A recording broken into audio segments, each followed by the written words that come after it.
प्यारे बच्चों नमस्ते। आइए आज आपको 10वां क्वेश्चन से स्टार्ट करेंगे। पिछले 9 क्वेश्चन आपको पिछले वीडियो में बता दिए गए थे। प्यारे बच्चों, आप इन प्रश्नों को भली भांति पढ़ के और अपनी कॉपी में नोटबुक करें। देखिए प्रश्न नंबर 10वां, समानांतर श्रेणी का प्रथम पद a और सार्वंतर d है तो nवें पद ज्ञात करने का सूत्र क्या है। प्यारे बच्चों, आपने ऐसा प्रश्न इससे पहले जो एबीसीडी वाले सवाल थे उनमें आपने देखा था। वहां समांतर श्रेणी से संबंधित ही सवाल था और आपको वहां ज्ञात करना था। तो उस ज्ञात करने का जो सूत्र है, n पदों की संख्या पूछी गई थी, वही बात ये है। तो यहाँ an बराबर a प्लस कोष्टक n माइनस 1 कोष्टक d लिखा हुआ है। तो इसका मतलब यह सही सूत्र है। तो हमारे जो प्रश्न है, इस आपके जो पेपर आया था अर्धवार्षिक 2021-22 में, प्रश्न नंबर 10 से लेकर 14 तक सही और गलत वाले सवाल थे। तो प्रश्न नंबर 10 से लेकर 14 तक आपको प्रश्न को देखना है, उसी में उत्तर लिखा हुआ है और आपको यह बताना है यह सही है या गलत। तो प्यारे बच्चों, इसने क्या लिखा, समांतर श्रेणी का प्रथम पद a है, सार्वंतर d है, तो nवें पद, तो ये लिखा हुआ, इसका मतलब ये सही है। तो आपको सही लिखना है या टिक का निशान लगाना है ऐसे कोष्टक में जाके, और या फिर यहां लिख दो नीचे सही। ठीक है। अगला सवाल, प्रश्न नंबर 11, बिंदु P कोष्टक 3-4 द्वितीय चतुर्थांश में स्थित होगा। प्यारे बच्चों, यह प्रश्न हमारे ग्राफ से संबंधित है और आपको जब समझाया गया था कि ग्राफ के अंदर एक तो खड़ी लाइन, एक आड़ी लाइन, ठीक है। तो यहां जैसे हमने ये बनाया तो इसमें 4 भाग, फर्स्ट, सेकंड, थर्ड और फोर्थ, ठीक है। अब देखिए, आपको ये भली भांति ज्ञात होना चाहिए कि यहाँ 0 1 2 3, 0 1 2 3, ठीक है, 0 1 2 3, 0 1 2 3। तो प्यारे बच्चों, ये तो माइनस में है और ये प्लस में है। तो ये x वाली लाइन है और खड़ी वाली लाइन y है, ठीक है। तो यहाँ P बिंदु 3 और -4 कहां होगा। तो ये 3 किसका है और -4 किसका है, ये महत्वपूर्ण बात है। 3 x का है तो ये लाइन x की है, ठीक है, और ये लाइन y की है, ठीक है। तो यहाँ x की लाइन पर, तो यहाँ x बराबर कितना, 3, तो 3 यहाँ है x पर और वो भी प्लस का है, तो यहाँ ये 3 इसके जस्ट सामने ऐसे, ठीक है। और -4 किसका है, y का, तो y के ऊपर की तरफ क्या है, प्लस, नीचे की तरफ क्या है, माइनस, तो नीचे आएगा, तो इस भाग में आएगा ये, है ना। तो आपको ये जानकारी होनी चाहिए कि यह बिंदु किस भाग में है, तो ये चौथे भाग में आएगा, है ना। तो क्या लिखा हुआ है, बिंदु P 3-4 द्वितीय चतुर्थांश में। द्वितीय चतुर्थांश तो ये रहा, लेकिन यहाँ द्वितीय चतुर्थांश है माइनस के किसके, x के, लेकिन यहाँ प्लस का था, और ये माइनस के 4 ये y के हैं, ठीक है। अब आपको समझ में आ गई होगी। तो यह द्वितीय चतुर्थांश न होकर चतुर्थांश में है, और अब इसका जो आंसर होगा इस तरह से क्रॉस का, और हम यहाँ लिख सकते हैं यह सवाल गलत है, ठीक है। सही गलत का आपको निशान लगाना था इस तरह से कोष्टक में, जैसे उसमें आपने लगाया था इसी तरह से इसमें। अब अगला सवाल, प्रश्न नंबर 12, साइन थीटा बराबर √3/2 है तो थीटा का मान क्या होगा, ठीक है। तो प्यारे बच्चों, हम सारणी में भली भांति हम जानते हैं कि सारणी में साइन कॉस टैन और कॉट सेक कोसेक, और उधर 0 डिग्री 30 डिग्री 45 डिग्री 60 डिग्री और 90 डिग्री, ठीक है। और हम सारणी को अच्छी तरह से बना लेंगे काफी में, और बनाने के बाद में उस सारणी से संबंधित जो भी सवाल आएंगे, कोई भी सवाल गलत नहीं होगा, और यह सवाल सारणी के अनुसार होगा। और थीटा की वैल्यू वहां जो 60 डिग्री है, साइन 60 डिग्री के जो मान उस सारणी के अंदर है वो √3/2 है। तो यह सवाल हमारा सही, और यहां लिखेंगे कोष्टक में सही है, ठीक है। अगला सवाल, प्रश्न नंबर 13, x के ऊपर बार का चिन्ह है, बराबर है ई सिग्मा fx बटा सिग्मा एफ। सिग्मा का मतलब होता है कुल, एफ का मतलब होता है बारंबारता, एक्स का मतलब होता है चर मान। तो यहां सिग्मा एफ एक्स है, जो अपन समानांतर माध्य जब पढ़ते हैं और वहां जब सारणी को जब बनाते हैं जो सारणी को बनाकर जब अपन को चर मान दिए होते हैं, बारंबारता दी हुई थी, और x और f को जब गुणा करते हैं fx आता है, उसका जो योग आता है, और बारंबारता जब भाग देते हैं तो हमको समानांतर माध्य ज्ञात करते हैं। तो यह सूत्र समानांतर माध्य का है और यह सवाल सही है, और यहां लिखेंगे सही। ठीक है, अगला सवाल प्रश्न नंबर 14, 2 4 8 16 32 डॉट डॉट एक समानांतर श्रेणी है। प्यारे बच्चों, समानांतर श्रेणी किसे कहते हैं?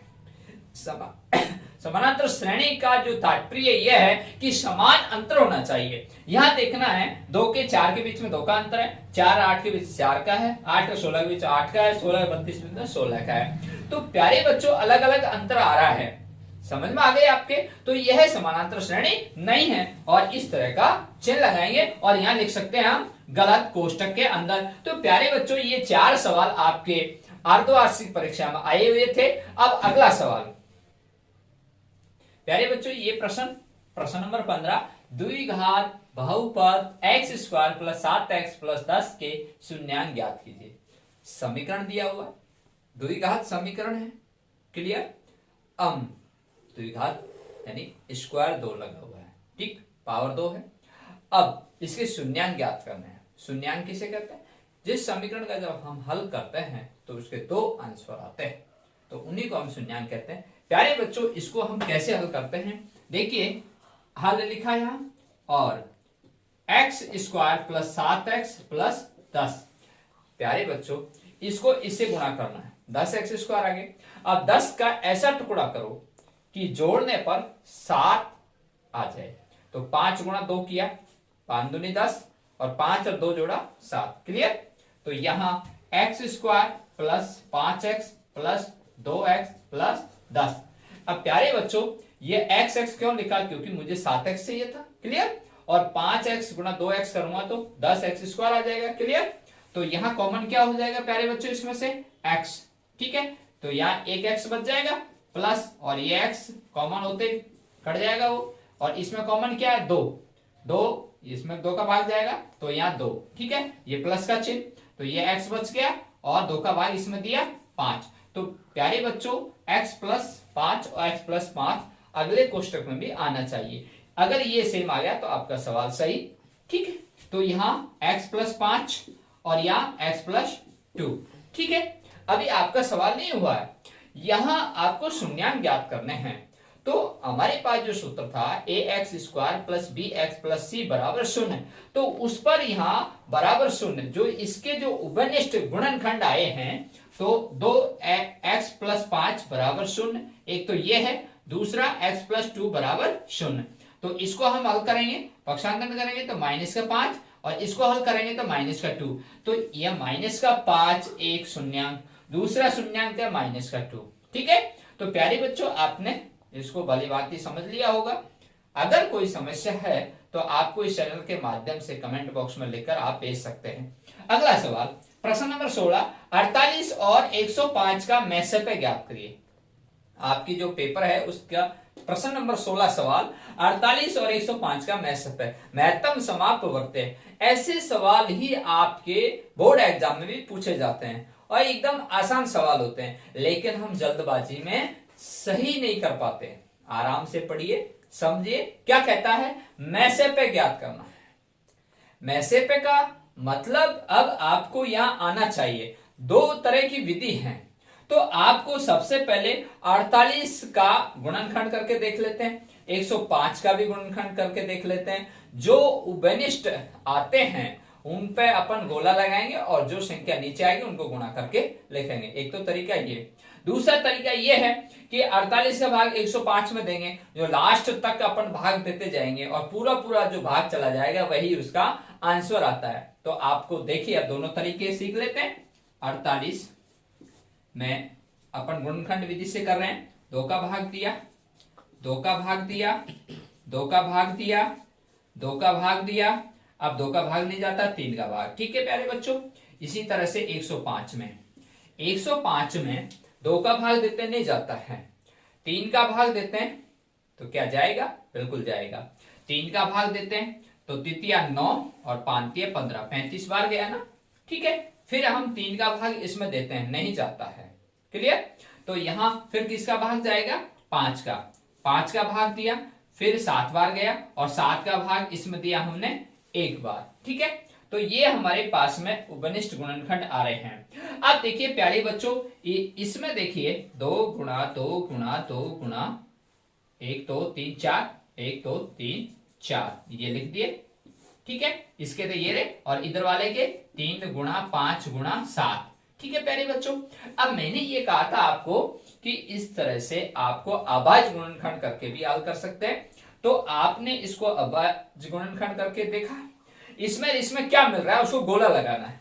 तो इसमें बेटा 1 2 3 मिल रहा है, 1 3 इधर मिल रहा है, और क्या मिल रहा है, कुछ नहीं मिल रहा है, तो 3 यहां लिख देंगे नीचे, और मिलता है तो उसको यहां नीचे लिखते फिर गुणा करते, वही आंसर होता। तो इसका 3 आंसर हो गया। ठीक है, ये मैसेप है, इसका 3 है। अब मैं आपको क्लियर करके समझा देता हूं। मैसेप है वह बड़ी से बड़ी संख्या जो इन दोनों में भाग जाए पूरा पूरा।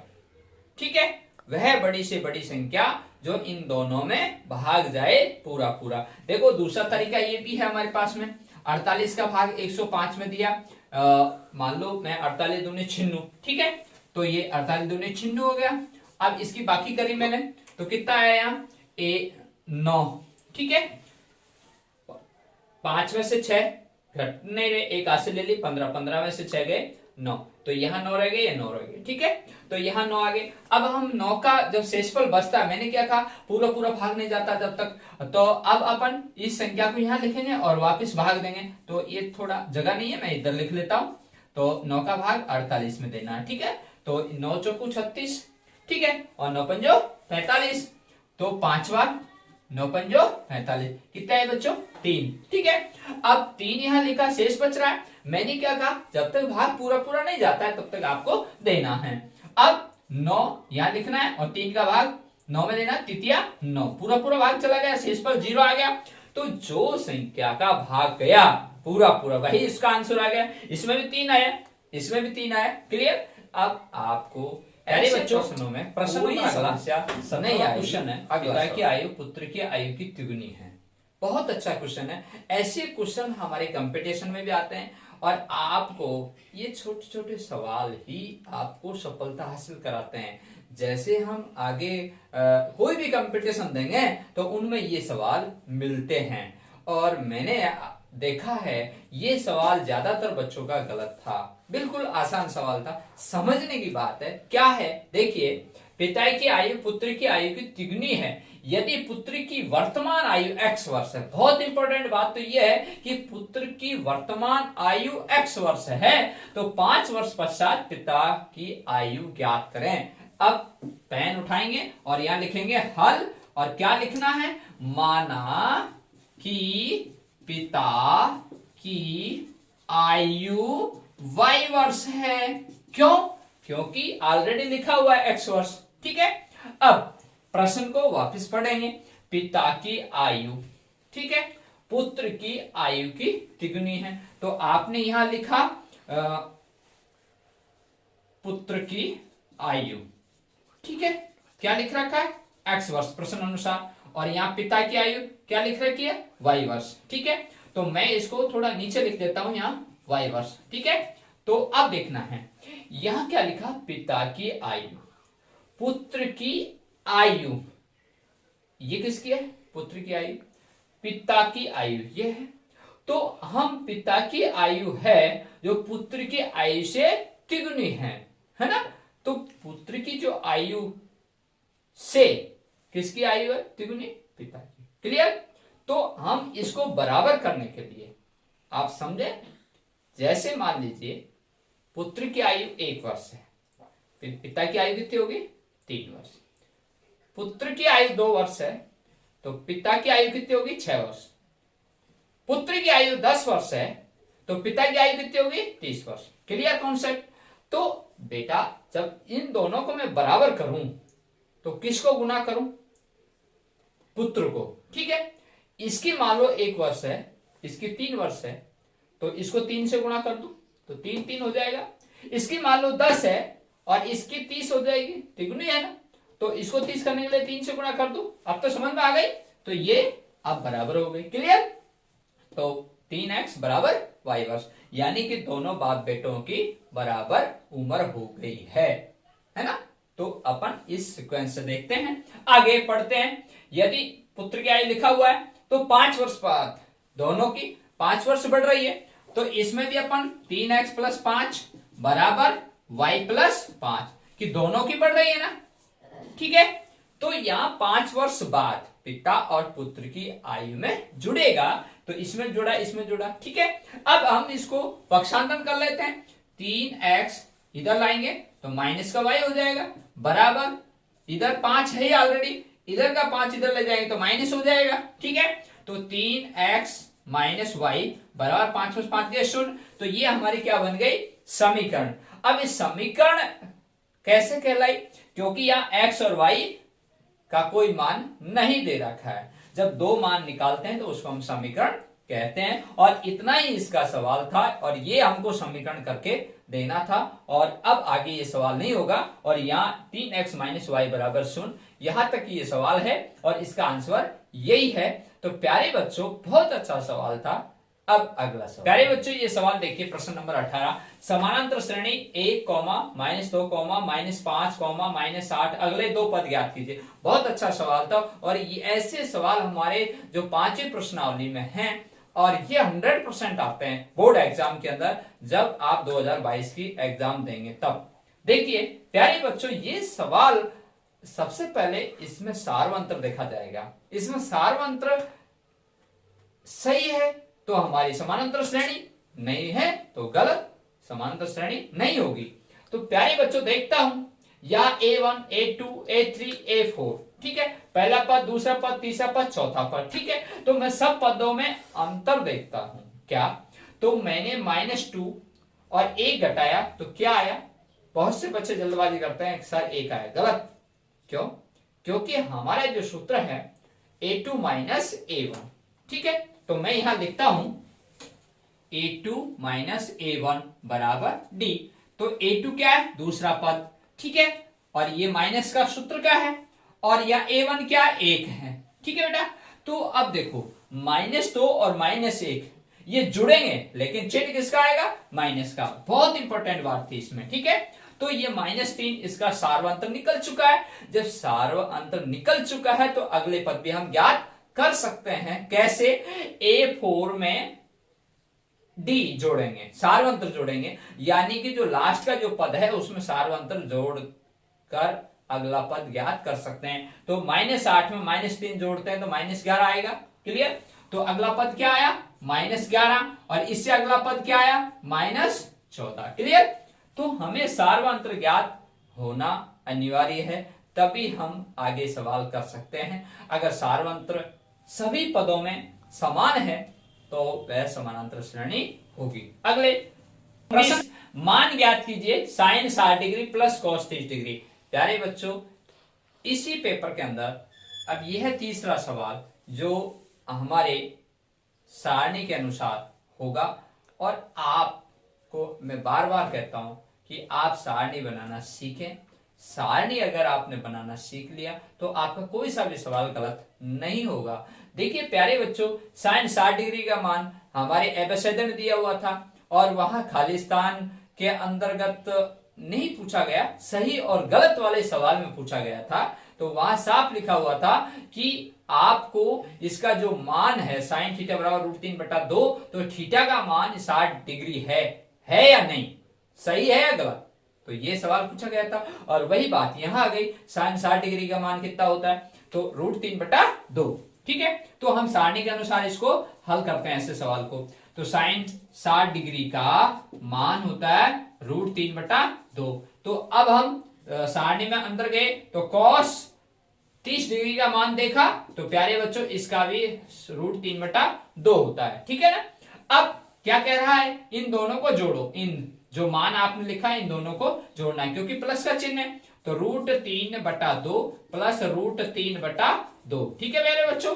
तो बहुत इंपॉर्टेंट बात क्या, कि जब हर समान होते हैं तो अंश जुड़ जाते हैं। तो मैं आपको सरलीकरण करके समझाता हूं कि यहां 2 कॉमन आ गया, ठीक है, 2 का भाग 2 में दिया, एक बार गए, 1 को √3 से गुणा किया, √3 आ गया, ठीक है प्यारे बच्चों, 2 का भाग 2 में दिया, एक बार गया, एक को √3 से गुणा किया, √3 आ गया। ठीक है, अब दोनों को जोड़ेंगे। कुछ बच्चे यही गलती करते हैं, √3 और √3 को जोड़ के √6 लिख देते हैं, जो कि गलत है। ठीक है, तो प्यारे बच्चों हमेशा ध्यान देने की बात है, यहाँ √3 कितना 1, यहाँ √3 कितना 1, एक और एक कितने हो गए 2, 2√3 ऐसे लिखना है। ठीक है, और नीचे 2। तो प्यारे बच्चों ये गुणा में है, तब जाके इसका अपन भाग देंगे तो ये कट जाएगा और इसका आंसर क्या आ जाएगा, √3 उत्तर आ जाएगा। ठीक है, कितना अच्छा सवाल था प्यारे बच्चों। ये क्वेश्चन देखिए, प्रश्न नंबर 20, द्विघात बहुपद ज्ञात कीजिए, शून्यांकों का योग 1 है, शून्यांकों का गुणनफल 1 हो। देखिए प्यारे बच्चों, द्विघात बहुपद जिसके ऊपर पावर 2 आए, ax² + bx + c बराबर 0 अपन पढ़ते थे, तो उसके अकॉर्डिंग ये सवाल होगा। हमें जब शून्यांकों का योग दे रखा है, शून्यांकों का गुणनफल दे रखा है, अभी शून्यांक क्या है, उस समीकरण के 2 मान, वो 2 मान क्या है, अल्फा और बीटा। तो आइए प्यारे बच्चों हम इसको इस तरह से करते हैं। हमको प्रश्न अनुसार दिया हुआ है, क्या दिया हुआ है कि अल्फा बीटा प्लस बराबर 1 और अल्फा गुणा बीटा बराबर 1। तो अब हम इसको सूत्र के अनुसार से करेंगे। यह हमारा सूत्र है, क्या है, x² minus alpha plus beta कोष्टक में लिखेंगे, और या x और या प्लस अल्फा गुणा बीटा। ठीक है, यह हमारा सूत्र है और बराबर 0 रख देंगे। अब यहां जब हमको अल्फा और बीटा, ये क्या है, शून्यांकों का योग, अल्फा और बीटा ये क्या है, शून्यांकों का गुणनफल। ठीक है, तो हमें प्रश्न अनुसार इसमें मान रखना है। तो यहां x² minus alpha plus beta बराबर 1, तो ये x। ठीक है, और अल्फा गुणा बीटा बराबर क्या है, 1 बराबर 0। अब जब हम इसको हल करेंगे तो x² माइनस ये प्यारे बच्चों इसके हम गुणा कर रहे हैं, तो वही एक x है, तो यह x प्लस 1 और बराबर 0।